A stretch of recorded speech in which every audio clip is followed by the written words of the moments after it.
put it in four-wheel drive high and see how it drives. Oh. Guys, we might not win Group B. Welcome back, viewers, and esteemed Board of Directors, to a special Christmas Eve drunk recording episode of Carota Motors. I don't have time to get out a full episode before Christmas. There's no way, no how. We need to put out like 3 new models, and there's been a ton of updates to the game. Since I last played on patch 4, they've gone all the way to patch 8 and then pushed the open beta to public version, which I'm really excited about. But today we're going to do a short video instead of a big progress on the campaign. We're going to do a rally car because you guys just can't stop asking for it. I figured, why not make a rally version of the Caprese? Now, this is going to be a Group B rally car. Where we left off in the campaign, it's currently April of 1980, and Group B won't be instantiated until 1982. We can have a little engineering time to prep for that. We'll pretend we have some precognition. Why Group B? Well, logically we could be a Group N, which is like a basically almost unmodified production car. That wouldn't be a very exciting video. We have the production numbers for it, but all I'd be doing would be throwing a cage in. You're not even allowed to remove the rear seats. They stay in there. And some tires and suspension and maybe a sequential transmission, which we don't have unlocked. And that would be it. But I want to make something crazy. So a Group B rally car it is. In that, you can make almost anything, and the practical requirements are really down to just some weight and tire width stuff. I did a little reading of the rules. I think the most logical thing for our car, which currently weighs 890 kilograms, would be the Gladiatore motor in normally aspirated trim. And our Group B car, which will have, no homologation almost, making like a few copies, just enough to make it for the race, is basically a production race car. It'll have a fully tuned motor, four-wheel drive, which is going to be janky for us, and just a couple other things. So, what do we need to set up our car? Well, first off, we need racing seats and a roll cage. So the whole interior gets deleted. We don't care if it's down to bare metal in here with the engine exposed. That's just fine. We are racing this car. Also, key to our brand, I think, is the orange color. We'll do decals last, but I think it has to be a bright orange car out on the rally racing track to represent the Carota brand. And of course, every racing car has 2 seats, so pop on mirror mode here.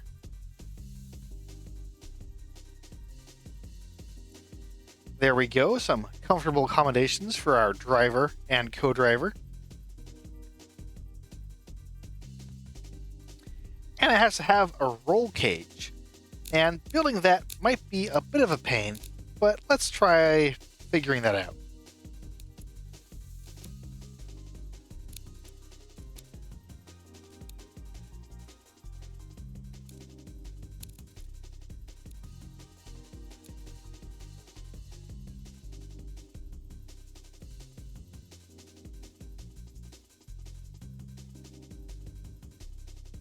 Bada bing, bada boom. Not the world's most proud roll cage, but it might keep our drivers safe. Maybe, if we're lucky. Hopefully, let's hope they don't crash. And of course, we stripped down the interior. Bare chassis, engine exposed, everything.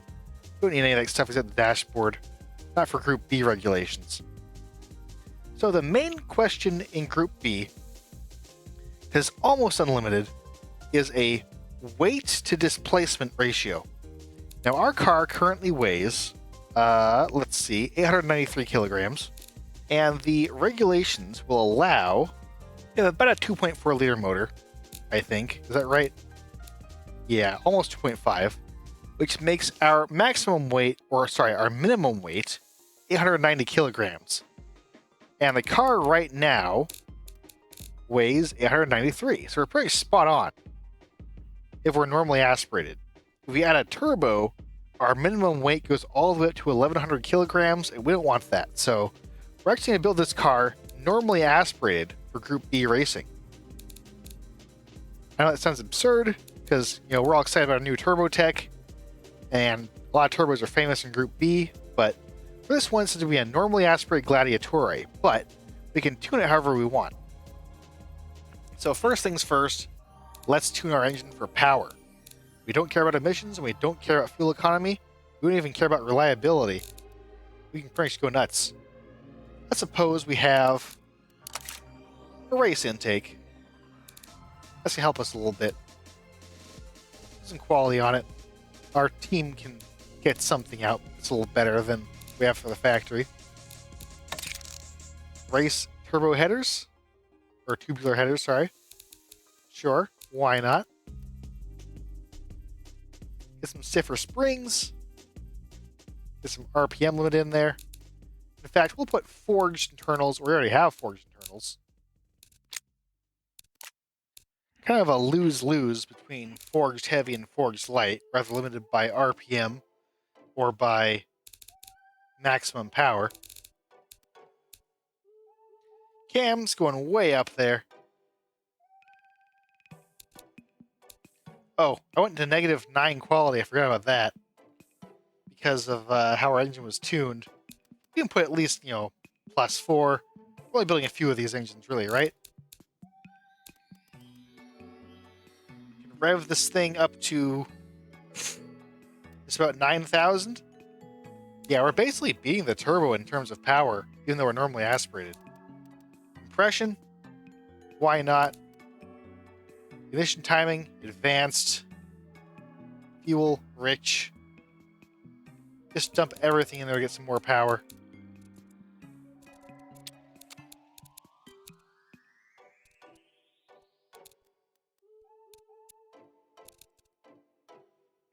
So in absolute race trim, and in a 1980 variant year, our Gladiatore engine is capable of just a hair over 250 horsepower. That's impressive. And again, no turbo for all of this 250 horsepower. It's just a screaming, very high RPM, over 9,000, normally aspirated motor. Now onto the rest of the car. Group B, Rally, is famous for being basically dominated by all-wheel drive cars. Now, in 1980, we've started to unlock some modern all-wheel drive systems. But if you are rear engine and automation, you get a 4x4. That's just a locked center diff with a range box, like an old Jeep or something. That's questionable for rally use. And we'll put some clutch race limited slip diffs in here. So we have a very, very bizarre car. A rear-engined 4x4.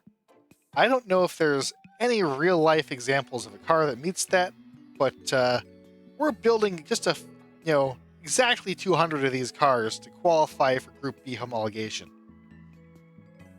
Basically cheating, And it's going to be worth it. It'll be amusing, if nothing else. As for our gearing, well, on a rally course, we're probably not going to hit more than, 130. I want some shorter gearing. I want this thing to jump off the line and really gear it for 0 to 60. So short, close gearing, that's our rally racing strategy. Did I get it right? I don't know. At this time in rally racing, a lot of cars will be switching to a sequential transmission. It's with a dog clutch. So instead of a friction material clutch that comes in contact with the flywheel, you have sort of a geared thing that locks into place. And that lasts longer during racing. And it's very quick to shift. It doesn't feel smooth, so you wouldn't use it for road use. It feels like crap. It jumps when you put it into gear. But that's what's used for racing. We don't have that unlocked in automation. It was a conventional manual for us, still 5 speeds. as close gearing as possible because our engine's kind of peaky in power. We want to keep it in that power band as much as possible. We just slowly be like, you can see on this graph, it's not going to be in power band all the time, but it is what it is. Still, 5 seconds 0 to 60, pretty impressive for 1980. Maybe good enough for racing. Honestly, against the amazing cars in Rally Group B, Carota still might not be that competitive. We gotta try, right? We also have access to racing tires. Rally tires specifically, which are new in this wonderful update. They're a sandbox-only feature. Basically kind of meant for BeamNG players to get extra grip on their cars. Tread looks like that. I'm going to choose rally tires. I'm imagining that maybe they're good on the dirt in BeamNG. Last time I played, it was really best to just use slicks. Even on dirt, it didn't matter what terrain you were on. They had the best grip no matter what. But maybe it's working now. Either way, I'm clicking rally tires. And we have to keep in mind that there is a maximum total tire width based on our weight class. And in Group B, we're in the 2000 to 299 cc grouping, so a maximum of 22 inches of combined front and rear tire width, or an average 11 inches per tire. Now, I have my automation set to centimeters, so we have to convert that.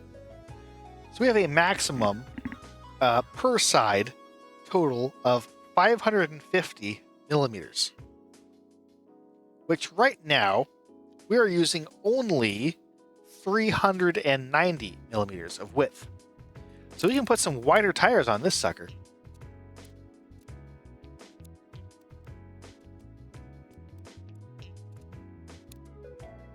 Alright, what I've come up with is 235 in the front and 295 in the rear. That's a total of 530 millimeters of width, so we're leaving 20 millimeters on the table. But I don't really want to have to drag the body portions out on this thing to fit wider tires on. I think it's actually monstrously wide for what this thing is. They look kind of funny already. And they're 45 and 35 profile, which is basically racing-only production tires.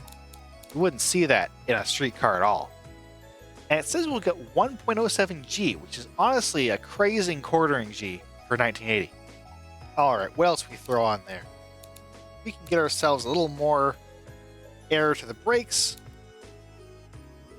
It will add ourselves a visual feature of a vent of some kind. Try to keep it looking properly 1980s. Just tacked onto our rally car here. Just some little vents above the bumper.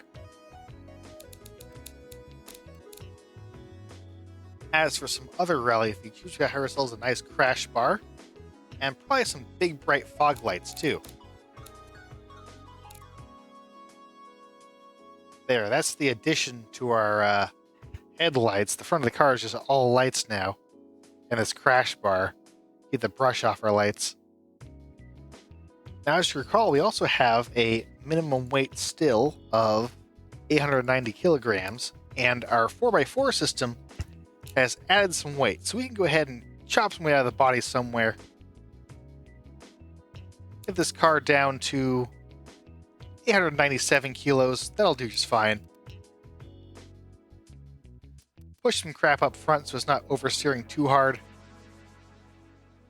Hopefully they'll handle okay. As for our suspension, I think we're going to need a little ride height. Guess over those bumps. And that makes our sway bar, our roll angle insane. So we need a lot of sway bars to compensate. Will this handle okay in BeamNG? I certainly hope so. That's like a little more rally-ish.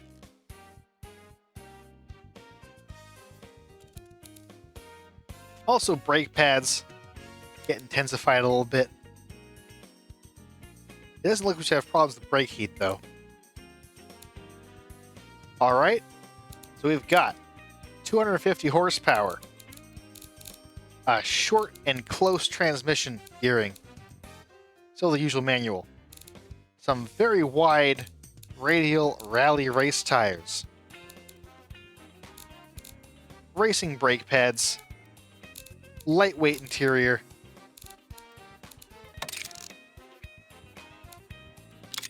I need to keep it on luxury, otherwise we're actually going over. If I can hit sport, I need to take the weight slider down a bit.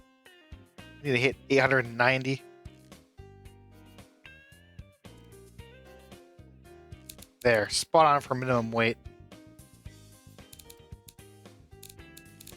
Tweaked weight distribution, taller suspension, harder suspension. And that's our rally setup. And the last thing that we are missing is some decals. We gotta have this thing set up properly. It's gotta look pretty, doesn't it? So, besides our little colored leaf accents in the door handles, those are certainly staying for the race car. And our hood ornament, that also has to stay for the race car, no question. What else can we get in here?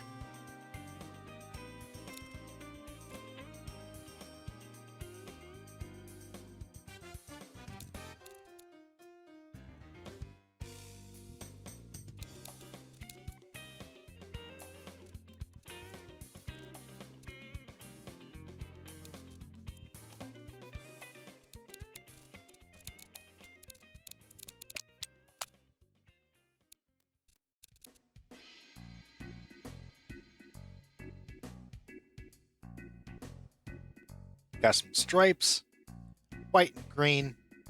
Fits the Floridian country colors and our carrot theme, I think. Get ourselves a number. And as for sponsors, well, look, Carota, we're not the most popular brand if we're being honest, right? We're hard up for sponsors. Not a lot of people want to sponsor our racing team. Especially when it's a stupid Group B car that doesn't resemble our production car in any way because we gutted the internals and put a four-wheel drive system in that's not for sale to the public. So we gotta find somebody who's unscrupulous enough to sponsor our bullcrap. Now, luckily, we found the Shinra Electric Power Corporation. I've been playing Final Fantasy VII. I heard of them recently, and I think there's basically no way they can turn out to be the bad guys. So it's probably a pretty good sponsorship for us. I think we should take the money. So like I said, Shinra, it's a foolproof sponsorship application. Basically nothing can go wrong, except maybe a terrorist attack. Unlikely to happen, though.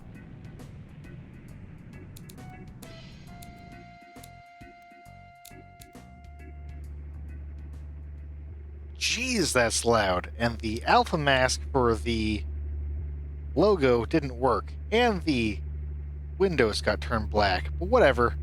Who cares? Put it in four-wheel drive high and see how it drives. Oh. Guys, we might not win Group B. It's fast, though. I think I should have made the suspension a lot softer.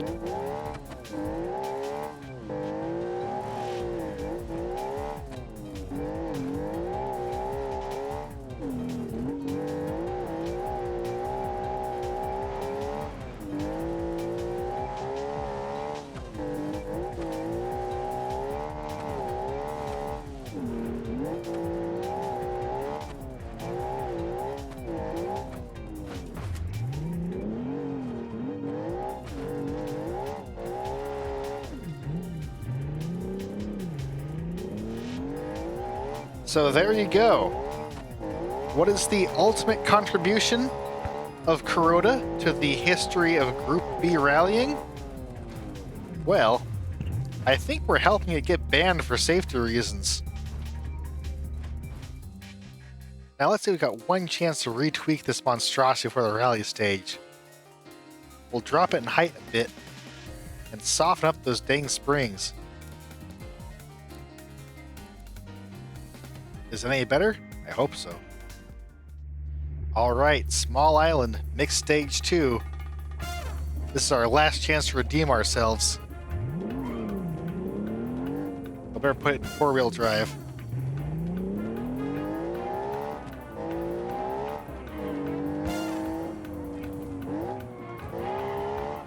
This thing is twitchy. It wants to go everywhere.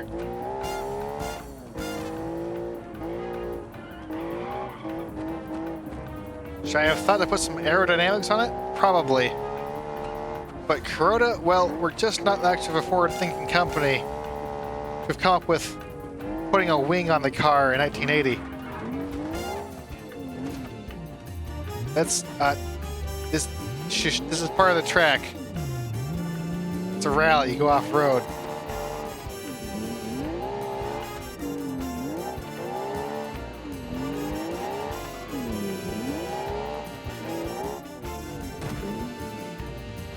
Yeah. I didn't read that correctly. Nope. Alright, alright.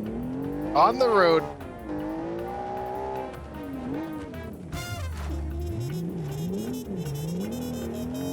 Listen, no one ever said that getting rolled over disqualifies you in a rally race as long as you're up on your wheels. Oh. Nope. We're disqualified. Carota's rally car, absolute failure. No benefit to our reputation or prestige. Complete waste of money. Not famous for winning in Group B. And that is the history of Carota Rally Car. Maybe we'll do better next time, so the Caprese will make a Coniglio rally car, or rally car the Caprese successor. I'll be providing the .car file of the Caprese Group B in the Google Drive. You're free to tune it and see if you can make it actually drivable. Link, of course, is in the description.